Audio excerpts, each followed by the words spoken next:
Selamat malam Bapak-Bapak, saya Marcella Santoso. Terkuak isu Indonesia gelap dan petisi RUU TNI ternyata settingan buzzer yang dibayar oleh pengacara kasus korupsi crude palm oil atau CPO. Pernyataan itu diungkapkan langsung oleh salah satu tersangka korupsi yang juga pengacara perusahaan swasta yang terlibat korupsi bernama Marcella Santoso. Dalam pernyataannya yang ditayangkan Kejaksaan Agung RI pada Selasa 17 Juni, Marcella Santoso mengakui perbuatannya yang mengerahkan buzzer untuk menjelek-jelekan Kejaksaan Agung RI dan pemerintahan Prabowo Subianto. Marcella Santoso mengatakan bahwa dia juga mengerahkan buzzer untuk menggaungkan Indonesia gelap dan petisi RUU TNI.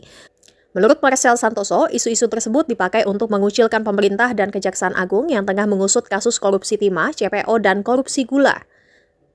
Saya ingin menyampaikan dari hati saya yang paling dalam terkait dengan perkara pasal 21, kasus timah, kasus CPO, dan kasus gula, bahwa saya menyadari di dalam proses penanganan perkara ini terdapat postingan yang sebenarnya sama sekali tidak terkait dengan perkara yang ditangani.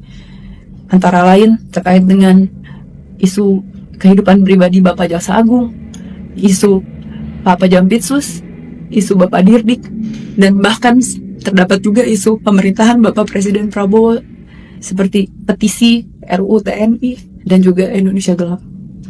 Bahwa saya sangat menyesali dan sangat menyadari bahwa apapun dan bagaimanapun ceritanya, baik itu kelalaian saya tidak mengecek ulang isi konten, ataupun kelalaian dan luputnya saya mengecek dan meneliti kembali dan fokus terhadap apa yang disampaikan, saya menyadari bahwa konten-konten tersebut memberikan rasa sakit bagi pihak-pihak yang terkait dan terdampak. Untuk itu dari hati yang paling dalam saya sampaikan penyesalan.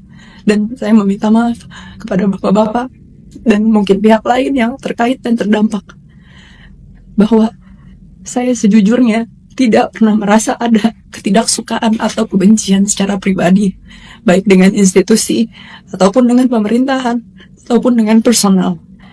Karena di dalam chat saya, dan sudah dimasukkan ke dalam BAP, salah satunya terdapat percakapan yang saya antara saya dan rekan saya sampaikan bahwa ada baiknya juga APH ini seperti Bapak Febri.